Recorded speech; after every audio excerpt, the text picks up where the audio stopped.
بھارت کے یک طرفہ اقدامات عالمی قوانین کی خلاف ورزی قرار، کشمیری عوام کے حقوق کے لیے اپنی آواز بلند کرتے رہیں گے۔ نائب وزیر اعظم اسحاق ڈار کا یوم استحصال کشمیر پر خصوصی پیغام، کہا بھارت نے کشمیر کی متنازع حیثیت تبدیل کرنے کے لیے غیر قانونی اور یک طرفہ اقدامات کیے۔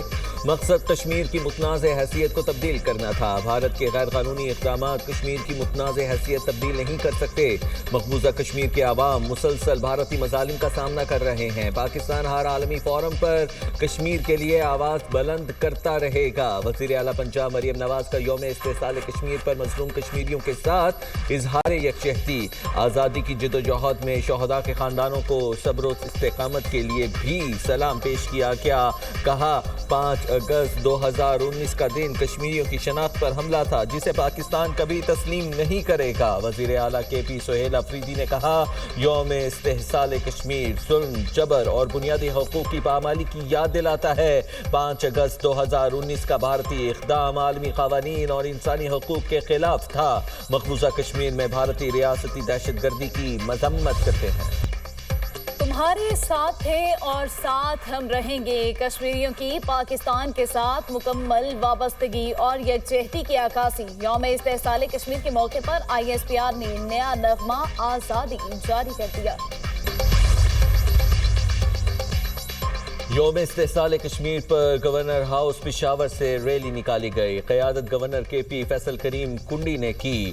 ریلی میں عوام کی بڑی تعداد میں شرکت، شرکاء نے کشمیریوں سے اظہار یکجہتی کے لیے 1 منٹ کی خاموشی بھی اختیار کی۔ گورنر نے ریلی سے خطاب کرتے ہوئے کہا پاکستانی عوام کشمیریوں کے ساتھ شانہ بشانہ کھڑے ہیں، کشمیر کے لیے بھی جنگ کر سکتے ہیں۔ کراچی پیپلز سیکریٹریٹ سے مزار قائد تک یوم استحصال کشمیر ریلی نکالی گئی۔ صوبائی وزیر سعید غنی، سندھ کابینہ کے اراکین، کمشنر کراچی شریک ہوئے۔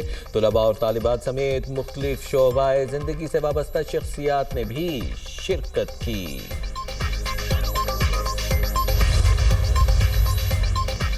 مشرق وسطیٰ میں پھر امن کی امید روشن، امریکہ، ایران اور عمان آج آبنائے ہرمز سے متعلق عبوری معاہدے کا اعلان کر سکتے ہیں۔ امریکی نیوز ویب سائٹ ایکسیس کا دعویٰ، رپورٹ کے مطابق معاہدے تک پہنچنے کے لیے عمان، قطر، پاکستان اور سعودی عرب نے اہم کردار ادا کیا۔ مجوزہ معاہدہ 60 روز کے لیے ہوگا۔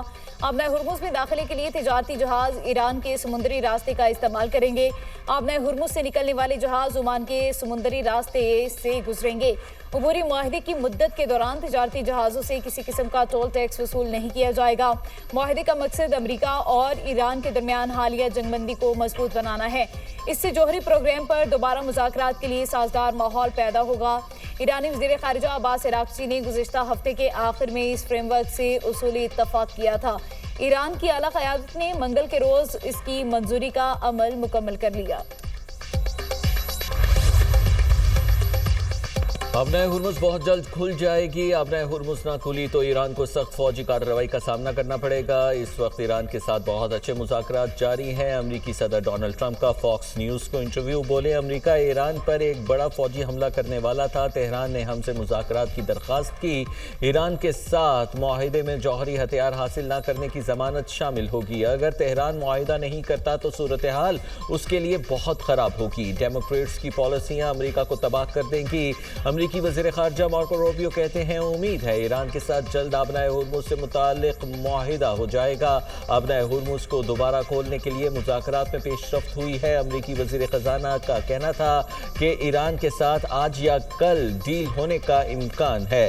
کہا آبنائے ہرمز کھلنے سے توانائی کی قیمتوں میں استحکام آئے گا۔ آبنائے ہرمز کے معاملے پر عمان کے ساتھ مثبت مذاکرات ہوئے۔ ترجمان ایرانی وزارت خارجہ کی تصدیق اسماعیل بقائی کہتے ہیں آبنائے ہرمز پر مذاکرات تکنیکی اور سیاسی طور پر مثبت رہے۔ مذاکرات کا مقصد بحری جہازوں کی محفوظ واپسی کے راستوں کا تعین کرنا ہے۔ حتمی نتائج معاہدوں کو حتمی شکل دینے کے بعد جاری کیے جائیں گے۔ امریکہ کا آبنائے ہرمز کا جنوبی راستہ کھلا ہونے کا دعویٰ۔ امریکی سینٹرل کمانڈ کے مطابق بحری جہازوں کی محفوظ آمد و رفت کا عمل جاری ہے۔ جنوبی بحری راستہ تمام تجارتی جہازوں کی آمد و رفت کے لیے محفوظ ہے۔ گزشتہ 3 ماہ کے دوران امریکی افواج نے 1000 سے زائد بحری جہازوں کو آبنائے ہرمز سے گزارا۔ ایران کی بلا جواز جارحیت کے باوجود امریکی فوج نے یہ کام سر انجام دیا۔ یمنی بندرگاہ کے قریب بھارت کے کارگو جہاز پر حملہ. ایرانی میڈیا کے مطابق حملہ حدیدہ بندرگاہ کے قریب بحیرہ عرب میں ہوا. پروجیکٹائل لگنے سے بھارتی جہاز ڈوب گیا. یمنی کوسٹ گارڈ نے جہاز میں سوار تمام 14 افراد کو بچا لیا. حوثیوں نے بھارتی جہاز کو دھماکہ خیز کشتی سے نشانہ بنایا. ایران کے خلاف جنگ میں امریکہ کو اسلحے کی کمی کا سامنا. امریکہ نے ایران جنگ میں طویل فاصلے تک مار کرنے والے میزائلوں کا پورا ذخیرہ استعمال کر لیا. برطانوی خبر ایجنسی رائٹرز کے مطابق امریکہ اپنے ذخیرے کے تقریباً نصف ٹوماہاک کروز میزائل بھی استعمال کر چکا ہے، جبکہ امریکی فوج ضرورت پڑنے پر دنیا بھر میں موجود اپنے ذخائر سے اسلحہ منتقل کر کے کمی پوری کر رہی ہے. وائٹ ہاؤس نے اسلحہ ذخائر میں کمی کی خبروں کو مسترد کر دیا. کہا امریکہ کے پاس دنیا کے کسی بھی ملک سے زیادہ اسلحہ موجود ہے.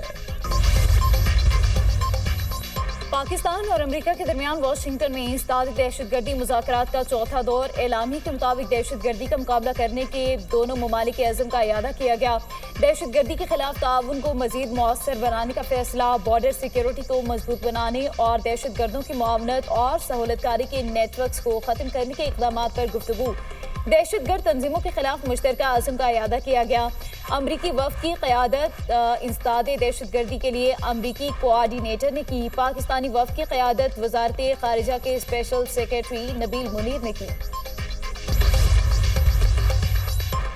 فیلڈ مارشل سید عاصم منیر کا NDMA ہیڈ کوارٹرز میں قائم نیشنل ایمرجنسیز آپریشن سینٹر کا دورہ. مانسون سیزن کے دوران آفات سے نمٹنے کی تیاریوں اور مربوط امدادی اقدامات کے انتظامات پر بریفنگ دی گئی. چیئرمین NDMA نے NEOC کے آپریشنل صلاحیتوں اور ٹیکنالوجی کی مدد سے چلنے والے رسپانس میکانزم بارے آگاہ کیا گیا، جبکہ چیئرمین NDMA کی مانسون کی موجودہ صورتحال اور کثیر الجہتی خطرات کی نگرانی کے نظام پر تفصیلی بریفنگ. فیلڈ مارشل نے NDMA کی قومی ڈیزاسٹر مینجمنٹ صلاحیتوں کو سراہا. بروقت تیاری، اداروں کے درمیان مؤثر ہم آہنگی اور فوری رد عمل کی ضرورت پر زور دیا. فیلڈ مارشل نے انسانی جانوں اور اہم بنیادی ڈھانچے کے تحفظ کو اولین ترجیح قرار دیا. سید عاصم منیر نے کہا مسلح افواج ریلیف، ریسکیو اور بحالی کے کاموں میں مدد کے لیے تیار ہیں.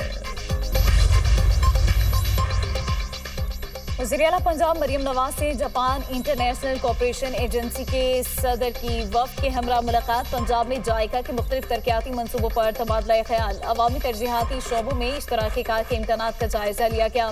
فیصل آباد میں واٹر سپلائی پروجیکٹس پر جلد پیش رفت کا جائزہ بھی لیا گیا. تعلیم، صحت اور خواتین کو بااختیار بنانے والے پروجیکٹ میں تعاون بڑھانے پر اتفاق. مریم نواز نے گفتگو کرتے ہوئے کہا پنجاب میں ترقی کے لیے جائکا کے اشتراکی کار کو سراہتے ہیں. واٹر سپلائی، صحت، تعلیم، غذائیت اور خواتین کو بااختیار بنانے کے لیے جائکا کا مسلسل تعاون قابل تحسین امر ہے. صاف پانی، صنفی مساوات، معیاری تعلیم، اچھی صحت اور مناسب غذائی ضروریات کے ہدف کے لیے جائکا کے ساتھ شراکت داری کو مزید وسعت دینے کے خواہاں ہیں.